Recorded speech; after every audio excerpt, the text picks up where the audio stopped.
طرف سے وحی کی گئی ہیں، آپ اس کی اتباع کیجیے۔ اس میں یہ پہلا مسئلہ یہ بیان کیا گیا ہے کہ آپ اللہ کے علاوہ کسی اور کی پرواہ نہ کریں، اللہ آپ کی مدد کرے گا تکلیف جتنے بھی آئے۔ تو سورت کے دوسرے رکوع میں اللہ نے غزوہ احزاب کا ذکر کیا ہے کہ بہت بڑی جماعت نے مل کر مدینے پر حملہ کیا، لیکن اللہ تعالیٰ نے مسلمانوں کی حفاظت فرمائی۔ یا ایھا الذین آمنوا اذکروا نعمت اللہ علیکم، اللہ کی اس نعمت کو یاد کرو جو اللہ نے تم پر کی تھی، اور وہ نعمت یہ ہے اذ جاءتکم جنود، جب ایک لشکر تمہارے اوپر آیا اور اس نے مدینے پر حملہ کیا، فارسلنا علیہم ریحا وجنودا لم تروها، اللہ نے اس لشکر کو ہوا بھیج کر ختم کر دیا ہے، بھاگنے پر مجبور کر دیا، اور ایسے فرشتوں کے ذریعے اللہ نے ان کو بھگایا جو تمہیں نظر نہیں آئے۔ یہ اللہ کی مدد تھی، اس لیے اللہ آپ کی مدد کرے گا۔ اور پھر تیسرے رکوع میں یہی بات مسلمانوں کو سمجھائی، لَقَدْ كَانَ لَكُمْ فِي رَسُولِ اللَّهِ أُسْوَةٌ حَسَنَةٌ، کہ تمہارے لیے حضور صلی اللہ علیہ وسلم بہترین نمونہ ہے۔ آپ صلی اللہ علیہ وسلم کی ذات اقدس تمہارے لیے بہترین نمونہ ہے کہ وہ اللہ سے ڈرتے ہیں، اللہ کے علاوہ کسی اور سے نہیں ڈرتے ہیں، وہ اللہ کی مانتے ہیں، اللہ کے علاوہ کسی اور کی نہیں مانتے، لہٰذا تم بھی انہی کے نقش قدم پر چلو۔ تو اللہ نے جیسے احزاب میں تمہاری مدد کی، باقی اس طرح مواقع آئیں گے، وہاں بھی اللہ تمہاری مدد کرے گا۔ دوسرا مسئلہ یہ بیان کیا، ما جعل اللہ لرجل من قلبین فی جوفہ، اللہ نے انسان کو دو دل نہیں دیے، ایک دل دیا ہے، اس لیے وہ دل سے اللہ پر ایمان لاتا ہے۔ یہ نہیں ہو سکتا کہ اللہ ایک دل اللہ کے لیے ہو اور ایک دل مخلوق کے لیے ہو۔ اب اس کی مثال دی جا رہی ہے، ازواج مطہرات نے آپ صلی اللہ علیہ وسلم سے ایک مرتبہ دنیا کے بارے میں کچھ سوال کیا آپ سے، تو اللہ تعالیٰ نے اس موقع پر یہ آیت نازل فرمائی، اور حضور صلی اللہ علیہ وسلم چونکہ اللہ کے نبی ہے، نبی جو ہوتا ہے وہ لوگوں کی آخرت بنانے کے لیے آتا ہے، بنیادی مقصد یہ ہوتا ہے، اس لیے آپ نے اپنی بیویوں سے، ازواج سے ارشاد فرمایا، اللہ نے آپ کو حکم دیا، یا ایھا النبی قل لازواجک، آپ اپنی ازواج سے یہ کہیے، ان کنتن تردن الحیات الدنیا وزینتها، اگر دنیا کی زندگی اور اس کی آسائش وہ تمہیں منظور ہے، فتعالینا امتعکن واسرحکن سراحا جمیلا، تو پھر آؤ میں تمہیں کچھ دے کر اچھی طرح رخصت کر دوں گا۔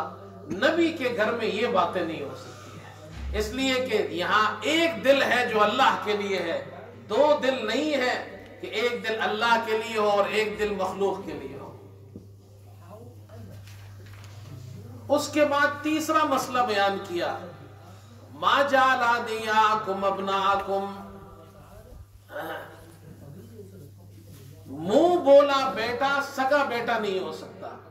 حضرت زید، یہ حضور صلی اللہ علیہ وسلم نے ان کو اپنا متبنہ، منہ بولا بیٹا بنا لیا تھا، اس وقت یہ حکم نہیں آیا تھا، یہ آزاد تھے، لیکن کسی جگہ اپنے ابا سے گم ہو گئے، کسی نے ان کو غلام بنا لیا، پھر وہ حضرت خدیجہ رضی اللہ عنہا کے پاس آ گئے، ان کے پاس پہنچ گئے، اور جب آپ صلی اللہ علیہ وسلم کی شادی ہوئی تو وہ آپ کے پاس تھے، اور آپ نے ان کو منہ بولا بیٹا اس طرح بنایا کہ ان کے والد کو پتہ چلا تو وہ لوگ آئے مکہ، اور آپ صلی اللہ علیہ وسلم سے انہوں نے کہا کہ جتنی بھی رقم چاہیے ہم سے لے لیجیے، ہمارا بچہ ہمیں دے دیجیے۔ آپ نے فرمایا پیسوں کی ضرورت نہیں، اگر یہ تمہارے ساتھ جانا چاہتا ہے تو اسے آپ لے جائیے۔ تو والد نے ان سے کہا یہ تو بہت اچھی بات ہے، آپ تو بڑے کریم ہیں۔ بیٹے سے کہا چلو، بیٹے نے کہا ابا جان میں نہیں جانا چاہتا، ایسا بیٹا آپ نے دنیا میں دیکھا ہوگا؟ اپنے باپ کو ماں کو گھر کو چھوڑ رہا ہے اس لیے کہ اسے محمد صلی اللہ علیہ وسلم کی محبت ملی ہے. تو آپ صلی اللہ علیہ وسلم اتنے خوش ہوئے، آپ نے اسے ہاتھ سے پکڑا، بیت اللہ لے گئے اور حرم اور بیت اللہ کے پاس کھڑے ہو کر آپ نے اعلان کیا. عربوں میں یہ رواج تھا، جب کوئی اعلان کرتے تھے تو حرم میں اللہ کے گھر کے سامنے کرتے تھے. آپ نے اعلان کیا، لوگوں سنو، آج سے زید محمد کا بیٹا ہے صلی اللہ علیہ وسلم. بعد میں اللہ کا حکم آیا کہ اب وہ آپ کا بیٹا نہیں ہے. اب مسئلہ یہ ہوا، اللہ پاک کو ایک جاہلانہ رسم ختم کرنی تھی. زمانہ جاہلیت میں منہ بولے بیٹے کو سگا بیٹا سمجھتے تھے اور اس کی بیوی کو بہو سمجھتے تھے. تو سسر اور بہو میں تو رشتہ نہیں ہو سکتا، وہ منع ہے. اگر وہ اسے چھوڑ بھی دے، اللہ نے یہ رسم ختم کرنی تھی کہ یہ سگا بیٹا نہیں ہے اور یہ تمہاری سگی بہو نہیں ہے. تو اللہ تعالیٰ نے اچھا حضور صلی اللہ علیہ وسلم نے اپنی پھوپھی ذات حضرت زینب کے ساتھ زید کا نکاح کرا دیا. اور زینب جو تھی وہ حضور صلی اللہ علیہ وسلم کے خاندان کی تھی. زید بھی آزاد تھے لیکن غلامی کا داغ تو لگ چکا تھا ان پر، اس لیے حضرت زینب شروع میں اور ان کے بھائی وہ تھوڑے سے ہچکچا رہے تھے. تو اللہ نے یہ آیت نازل کی، وَمَا كَانَ لِمُؤْمِنٍ وَلَا مُؤْمِنَةٍ إِذَا قَضَى اللَّهُ وَرَسُولُهُ أَمْرًا أَن يَكُونَ لَهُمُ الْخِيَرَةُ مِنْ أَمْرِهِمْ. مسلمان مرد اور مسلمان عورت کے پاس اللہ اور اللہ کے رسول کے فیصلہ کرنے کے بعد اختیار باقی نہیں رہتا ہے. یہ اللہ کا فیصلہ ہے، اللہ کے رسول کا فیصلہ ہے. چنانچہ شادی ہو گئی. اب شادی تو ہو گئی لیکن بنتی نہیں تھی ان کی آپس میں. حضرت زید روزانہ آ جاتے تھے کہ اللہ کے رسول میں اس کو طلاق دیتا ہوں، آپ روکتے تھے. اللہ تعالیٰ نے آپ کو بتا دیا، وہی تو آتی تھی آپ پر، اللہ نے بتا دیا کہ زید طلاق دیں گے اور جب اس کی عدت پوری ہو جائے گی تو پھر آپ ان سے شادی کریں گے، تاکہ یہ رسم جاہلیت کی ختم ہو جائے کہ منہ بولا بیٹا سگا بیٹا ہوتا ہے. چنانچہ ایسے ہی ہوا. زید ایک دن آئے اور انہوں نے آ کر حضور صلی اللہ علیہ وسلم سے کہا کہ میں نے اپنی بیوی کو طلاق دے دی ہے.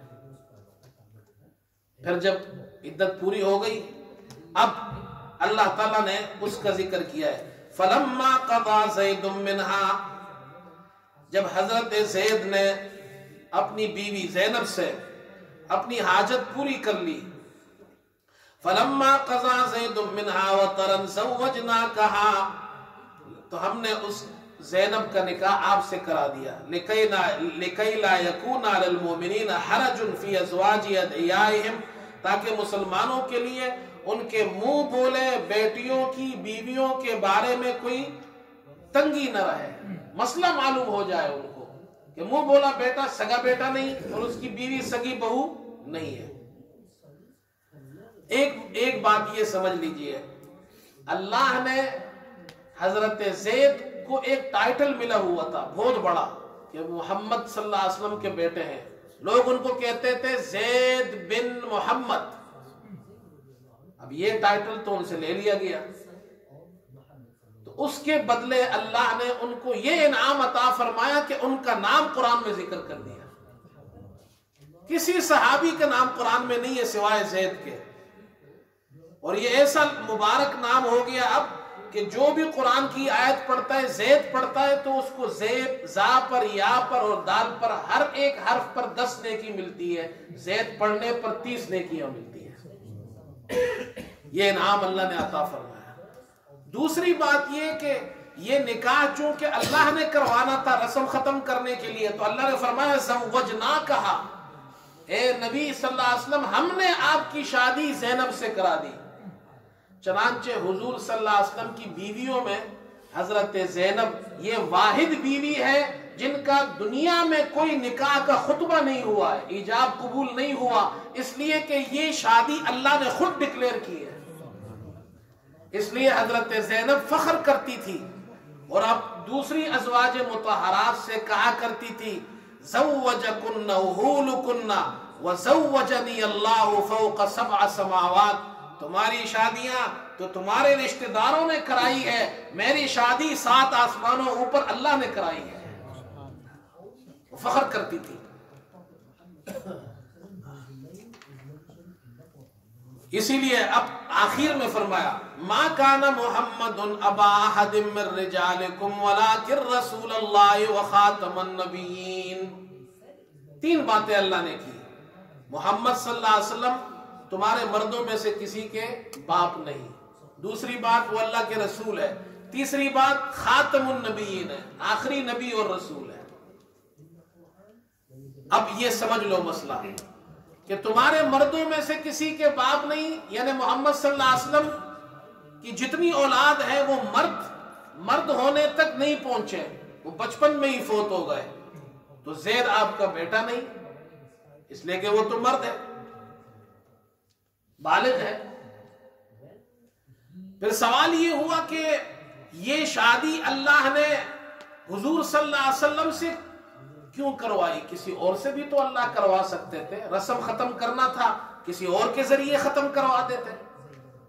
اللہ فرماتے نہیں ولیکن رسول اللہ، وہ اللہ کے رسول ہے، جب وہ یہ کام کریں گے، اور رسول امت کے لیے بمنزلہ ایک استاد کے ہوتا ہے، ٹیچر کے، معلم کے، رہبر کے ہوتا ہے، جب وہ کریں گے تو پوری امت کے لیے یہ مسئلہ آسان ہو جائے گا۔ پھر سوال پیدا ہوا اللہ نے آپ سے ہی کیوں کرایا، کسی اور رسول سے کیوں نہیں کروایا؟ تو جواب دیا وخاتم النبیین، آپ آخری رسول ہیں، اب آپ کے بعد کوئی نیا رسول نہیں ہے۔ بات سمجھ میں آ گئی؟ اب آگے چلیے، اس کے بعد اللہ تعالیٰ نے ایک مسئلہ یہ بیان کیا النبی اولا بالمؤمنین من انفسہم، حضور صلی اللہ علیہ وسلم کے بارے میں فرمایا کہ وہ ایمان والوں کے مفاد کو، فائدے کو ان سے زیادہ سمجھتے ہیں، اس لیے وہ ان کی جانوں میں ان سے زیادہ دخیل ہے۔ کیوں؟ اب یہاں اس کی تفصیل بیان کی جا رہی ہے۔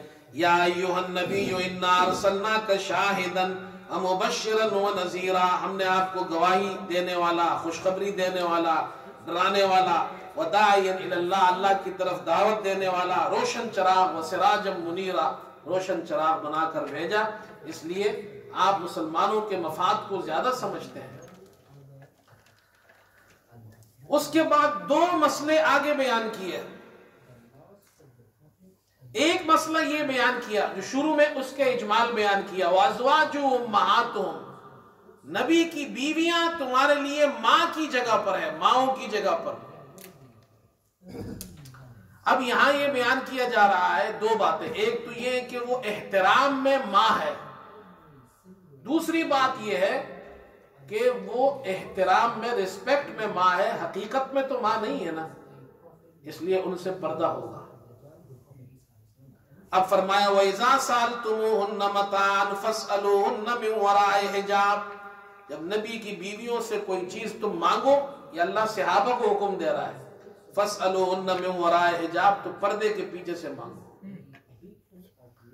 اب سمجھ لو امت میں سب سے پاکیزہ خواتین حضور کی بیویاں ہیں، سب سے پاکیزہ مرد صحابہ ہے، اللہ ان کو پردے کا حکم دے رہا ہے، باوجود اس کے کہ اللہ نے رسپیکٹ میں ان کو ماں ڈکلیئر کیا ہے کہ وہ تمہاری ماں ہے، رسپیکٹ میں، لیکن چونکہ نسبی ماں نہیں ہے تو پردہ ان سے بھی ہے، تو باقی خواتین کا پردہ کیسے نہیں ہوگا؟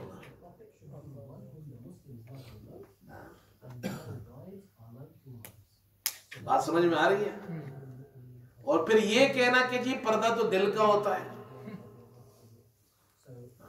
پردہ دل کا ہوتا ہے، دل کا پردہ ہمیں تو نظر نہیں آتا، دل کا پردہ کیا ہوتا ہے؟ تو کیا اب ازواج مطہرات کے لیے اللہ نے دل کا پردہ نہیں اتارا؟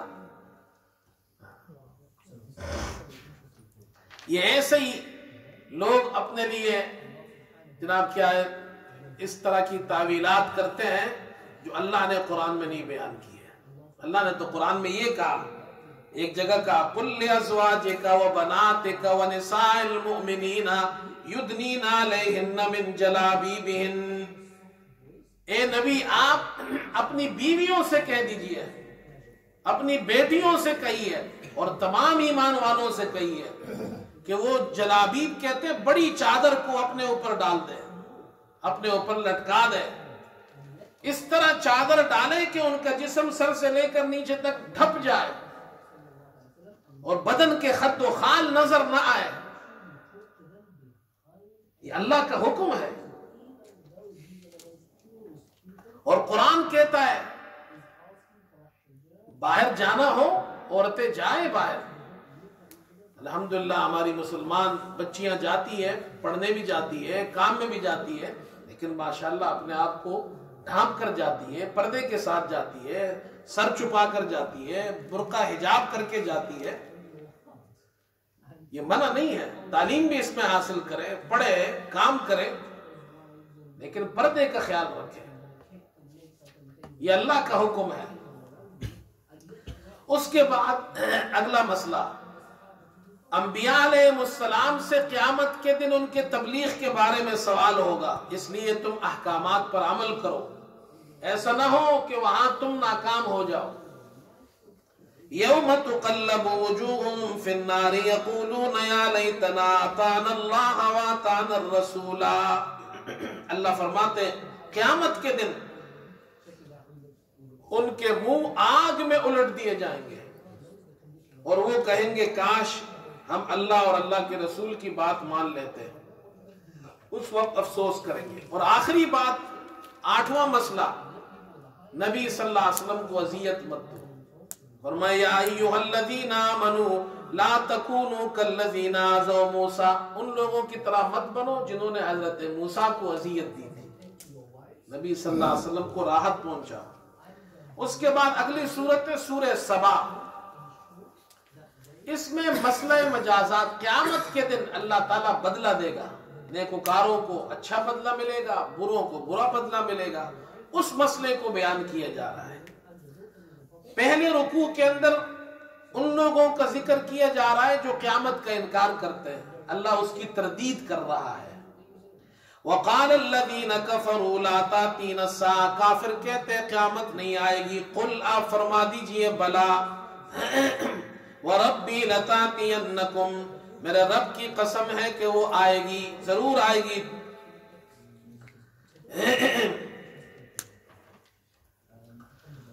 اس کے بعد اللہ تعالیٰ نے 2 مثالیں ذکر کی ہیں، شکر گزاروں اور ناشکروں کی۔ شکر گزاروں کی مثال میں اللہ نے حضرت داؤد اور حضرت سلیمان کو ذکر کیا، یہ بڑا مبارک نیک خاندان تھا، اللہ نے اس کا ذکر کیا۔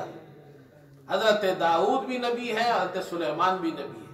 حضرت سلیمان کو اللہ نے حکومت عطا فرمائی، وَلِسُلَيْمَانَ الرِّيحَ، ہوا پر بھی حکومت تھی، غُدُوُّهَا شَهْرٌ وَرَوَاحُهَا شَهْرٌ، ایک مہینے کی مسافت، ایک مہینے کی مسافت جتنا آدمی ایک مہینے میں پہنچے وہ صرف صبح کے وقت میں پہنچ جاتے تھے، ان کا تخت ہوا میں اڑتا تھا۔ یا شام میں جتنا آدمی ایک شام کے وقت ایوننگ میں اتنی دیر میں وہ ایک اتنی جگہ پہنچ جاتے جہاں عام لوگ ایک مہینے میں پہنچتے تھے۔ اب یہ سمجھ لو یہ کون سی سائنس تھی اس زمانے میں، کون سا جہاز تھا۔ اللہ پاک چاہے تو ایسا جہاز بھی اپنے نبی کو دے کہ وہ اور وہ اتنا بڑا جہاز تھا کہ حضرت سلیمان کا پورا دربار اس جہاز پر ہوتا تھا، سارے وزراء بیٹھ سکتے تھے اور وہ اڑتا تھا۔ اور اللہ نے فرمایا اعملوا آل داؤد شکرا، اے آل داؤد اللہ کا شکر ادا کرو، اللہ نے اتنی نعمتیں دی ہیں تو اس کا شکر ادا کرو، اللہ کا شکر ادا کرنا چاہیے ہر وقت انسان کو، کبھی بھی ناشکری نہیں کرنی چاہیے۔ اس کے بعد دوسری مثال اللہ نے دی ان کی جو ناشکرے ہیں، قوم سبا کا ذکر کیا، یہ ایک بڑی قوم تھی اور بڑے اللہ نے ان کو انعامات سے نوازا، ان کے شہر ایسے تھے کہ دونوں طرف باغ ہوتے تھے راستے میں، ادھر بھی باغ ادھر بھی باغ، علماء نے لکھا ہے کہ موسم بڑا اچھا ہوتا تھا، نہ گرم نہ ٹھنڈا. حشرات الارض یہ بھی نہیں ہوتے تھے، یعنی کوئی زمین میں ایسے یہ جو کاٹنے والی مخلوق ہوتی ہے، بچو ہو گیا یا مچھر ہو گئے، اس طرح کی چیزیں بھی نہیں ہوتی تھی. اور باغ اتنے ہوتے تھے پھلدار کہ لکھا ہے ایک عورت اگر سر پر ٹوکرا رکھ کر باغ کے بیچ میں سے صرف گزر جائے تو جب وہ باغ کے باہر نکلے گی تو اس کا ٹوکرا پھلوں سے خود بخود بھر جاتا تھا. لیکن انہوں نے ناشکری کی تو اللہ، اور ان کا بند تھا، بڑی ترقی یافتہ قوم تھی، انہوں نے ڈیم بنائے ہوئے تھے اور ان ڈیموں سے وہ پانی باغوں میں جاتا تھا. بہت ترقی یافتہ لوگ تھے لیکن ناشکرے تھے. تو فَعَارَضُوا فَأَرْسَلْنَا عَلَيْهِمْ سَيْلَ الْعَارِمِ، اللہ نے سیلاب بھیجا. اور اب وہ ڈیم کیسے ٹوٹے؟ اللہ تعالیٰ نے چوہے بھیج دیے، چوہے، بڑے بڑے چوہے، اور وہ جا کر وہ ڈیموں کو، وہ جو ڈیم تھے ان کو کھودنے لگے. اب وہ چوہے ہیں لیکن وہ تو خدائی چوہے تھے، خاص قسم کے اسپیشل چوہے تھے. انہوں نے وہ ڈیموں کو کاٹنا شروع کیا اور قوم کو پتہ چلا تو انہوں نے بلیاں چھوڑ دی کہ چوہوں کو مارے، لیکن وہ تو اسپیشل چوہے تھے. بلیاں جب پہنچی وہاں تو چوہوں نے بلیوں کو کھا لیا اور وہ پوری قوم ہلاک ہو گئی. اگلے رکوع کیا؟ تو یہ دو مثالیں اللہ نے دی، شکر گزاروں کی اور ناشکروں کی. سمجھایا شکر گزاروں میں بنو، ناشکروں میں مت بنو. پھر آگے اگلے رکوع کے اندر اگر تمہارا اللہ سے تعلق نہیں ہوا، تم ناشکرے ہوئے، تو دنیا کے اندر بھی تباہی ہے، آخرت میں بھی تباہی ہے، اور وہاں تمہارا کوئی کام نہیں آئے گا. وَلَا تَنْفَعُ الشَّفَاعَةُ عِنْدَهُ إِلَّا لِمَنْ أَذِنَ لَهُ، کوئی سفارشی کام نہیں آئے گا سوائے اس کے جس کو اللہ اجازت دے، وہ سفارش کریں گے. اور اگلے رکوع کے اندر گمراہوں کا ذکر کیا کہ یہ گمراہ لوگ قیامت کے دن بھی لڑیں گے. وَقَالَ الَّذِينَ كَفَرُوا لَن نُّؤْمِنَ بِهَٰذَا الْقُرْآنِ وَلَا بِالَّذِي بَيْنَ يَدَيْهِ، کافر کہتے ہیں ہم اس قرآن پر اور اس سے پہلے جو کتاب ہے اس پر ایمان نہیں لائیں گے. وَلَوْ تَرَىٰ إِذِ الظَّالِمُونَ مَوْقُوفُونَ عِندَ رَبِّهِمْ، اللہ فرماتے کاش آپ اس وقت دیکھتے جب یہ ظالم اپنے رب کے سامنے کھڑے ہوں گے. يَرْجِعُ بَعْضُهُمْ إِلَىٰ بَعْضٍ الْقَوْلِ، ہر ایک دوسرے کی بات کو رد کر رہا ہوگا، وہاں لڑ رہے ہوں گے. يَقُولُ الَّذِينَ اسْتُضْعِفُوا لِلَّذِينَ اسْتَكْبَرُوا لَوْلَا أَنْتُمْ لَكُنَّا مُؤْمِنِينَ، کمزور طاقتوروں سے کہیں گے اگر تم نہ ہوتے تو ہم ایمان لے آتے، تمہاری وجہ سے ہم گمراہ ہو گئے. اور جن کو خدا بنا رکھا ہے وہ ان سے بیزاری کریں گے. یہ اللہ تعالیٰ نے اس کا بھی ذکر کیا اگلے رکوع میں. وَيَوْمَ يَحْشُرُهُمْ جَمِيعًا ثُمَّ يَقُولُ لِلْمَلَائِكَةِ أَهَٰؤُلَاءِ إِيَّاكُمْ كَانُوا يَعْبُدُونَ، اللہ پوچھیں گے کیا یہی وہ لوگ ہیں جو تمہاری عبادت کرتے تھے؟ فرشتے جواب میں کہیں گے قَالُوا سُبْحَانَكَ أَنْتَ وَلِيُّنَا مِن دُونِهِمْ، آپ کی ذات پاک ہے، آپ کے ساتھ کوئی شریک نہیں ہے. أَنْتَ وَلِيُّنَا مِن دُونِهِمْ، اللہ اکبر، ہمارا تو تجھ سے ہی تعلق ہے. بل كانوا يعبدون الجن اکثرهم بهم مؤمنون، یہ شیطانوں کی عبادت کرتے تھے، شیطانوں کی بات مانتے تھے. آخر میں فرمایا میں جو تمہیں قیامت سے ڈراتا ہوں اس میں میرا ذاتی کیا فائدہ ہے؟ تم سے کوئی مال دولت نہیں چاہتا، میں تو تمہاری آخرت چاہتا ہوں. قل ما سألتكم من اجر فهو لكم ان اجری الا علی اللہ، میرا اجر تو اللہ پاک مجھے عطا کرے گا. ہائے ہائے. اس کے بعد اگلی صورت ہے سورہ فاطر، یہ مکی صورت ہے. اس میں یہ سمجھایا جا رہا ہے قیامت میں عذاب سے پہلے اللہ تعالیٰ دنیا میں تنبیہ کے لیے رسولوں کو بھیجتے ہیں تاکہ کوئی عذر باقی نہ رہے. اور وہ فرشتے آتے ہیں اللہ کی وحی لے کر. الحمدللہ فاطر السماوات والارض